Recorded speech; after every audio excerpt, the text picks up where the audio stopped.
Good weekend to you, my Walking with Jesus friends. Believe it or not, since the first week of August, we have been on a journey together, and the first major part of this journey concludes this weekend. We've called the journey the Grand Narrative. We began with Genesis chapter 1, and we followed God's story chronologically through about 4,000 years of documented biblical history. This weekend, we conclude the Old Testament with two final significant biblical stories. Are you ready? Do you think you know them? The remarkable story of a young Jewish orphan girl who miraculously became queen over the entire Persian Empire actually fits chronologically in the white space in your Bible between Ezra chapter 6 and 7. Did you know that? Also, did you know that the name of God is not mentioned even once in the entire story of Esther?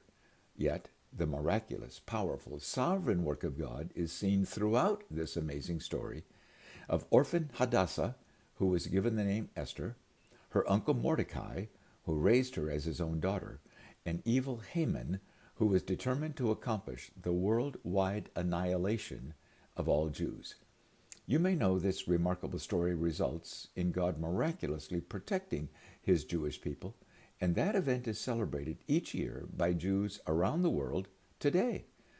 The day of that celebration is called Purim, in recognition of the fact that the lot was cast to choose a date on which every Jew in the Persian kingdom would be killed.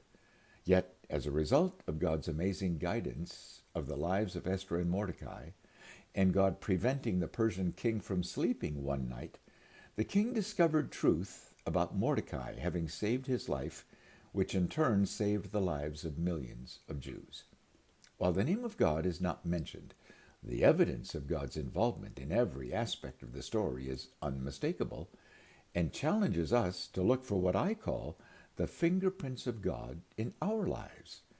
It's a tremendous part of God's grand narrative, and as you read Esther, take great comfort that God watches over your life and mine with just as much interest, and God often intervenes without us initially recognizing that God is working to accomplish his great purposes for his glory and our good. The other great story which brings the Old Testament to a close is the heroic leadership of a humble Jewish servant Nehemiah, a cupbearer to the most powerful man in the world at that time, the Persian Emperor King Artaxerxes. Once again, Nehemiah models for us the importance of humility, patience, alertness to information, a great faith in God, and an availability to God for his involving of us in what he is doing to accomplish his purposes in our world. Now, friends, I know I often say that God is working in our world through his available people, but I wonder if you believe it, and do you see yourself as a candidate for God inviting you into what he is doing so he can accomplish his purposes through you? It's a staggering concept when you really fully engage your mind and life into working with God.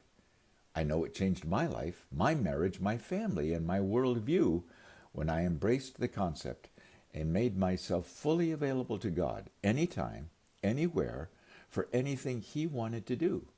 So I challenge you to consider Nehemiah as another great example and an invitation for you to do the same. Nehemiah was serving the king in Susa, the Persian kingdom capital, about 800 miles from Jerusalem.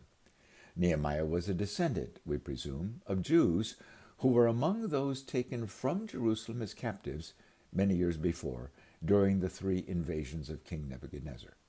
Nehemiah's brother had evidently recently visited Jerusalem and brought Nehemiah a fresh report.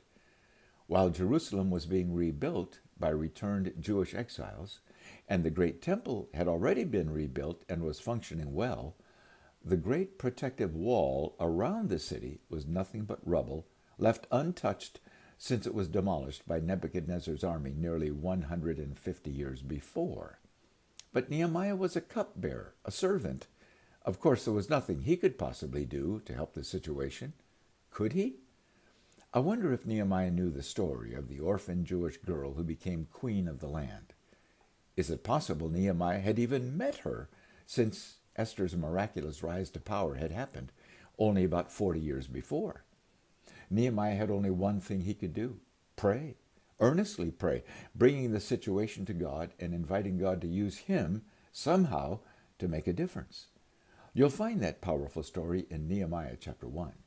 Nehemiah prayed for 4 months, and God worked in the king's heart, giving the king a desire to see that wall rebuilt so the people living in Jerusalem would have the protection of a great city wall.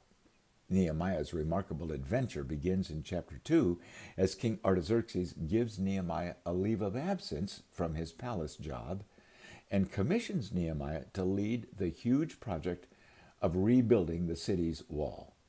But Nehemiah was not given permission or resources to hire a wall building general contractor, nor an army of wall builders. Nehemiah was led by God to call the Jewish exiles living in Jerusalem to first clean up the rubble and then rebuild the wall themselves, stone by stone, starting with the portion of the wall immediately closest to their home. If you've ever faced a leadership challenge, Nehemiah chapters 3 and 4 might be a blueprint for you and your next leadership opportunity. While we don't know the exact size of the city of Jerusalem at that time, we know the wall, which had been demolished 150 years before, surrounded a very large Jerusalem, and based on Nehemiah chapter 7 verse 2, I conclude Nehemiah may have rebuilt the wall on the very same foundation, leaving lots of room for future population growth. Despite great opposition described in chapter 5, God enabled the people to work and defend themselves at the same time. Archaeologists tell us this city wall may have been up to 30 feet high and perhaps 10 feet thick. Yet, with God's empowerment and Nehemiah's leadership, the people accomplished this remarkable feat in 52 days, according to Nehemiah chapter 6. This great statement summarizes the response of all who heard of this miraculous project. When all our enemies heard about this, all the surrounding nations were afraid and lost their confidence because they realized that this work had been done with the help of our God. Nehemiah chapter 6, verse 16. My friends, would you agree that summarizes what we have witnessed through God's entire grand narrative story of the Old Testament? This is God's ultimate grand narrative purpose: to draw a watching world to himself, helping them understand that there is only one God, the Almighty, Creator, Holy God of Israel, who is sovereign over all things, at all times, in all places, and who deeply desires a personal love relationship with every human being he has created, in every generation, everywhere in the world. You might want to reread that, my friends. So, has this God reached to you? Have you responded in great faith, believing he is God, and believing that he made you and he can forgive your sin? Have you invited God to help you live a God-honoring life, involve you in his great purposes today as he continues writing his grand narrative in our generation? Monday, we'll cross over into God's great story we call the New Testament, making our way toward Christmas and beyond. For this weekend, more study notes are in the grand narrative link below, and I urge you to find time to read or listen to the audio link below of Nehemiah as we stand in awe of God's amazing involvement in our world and our lives. And I'll see you here on Monday.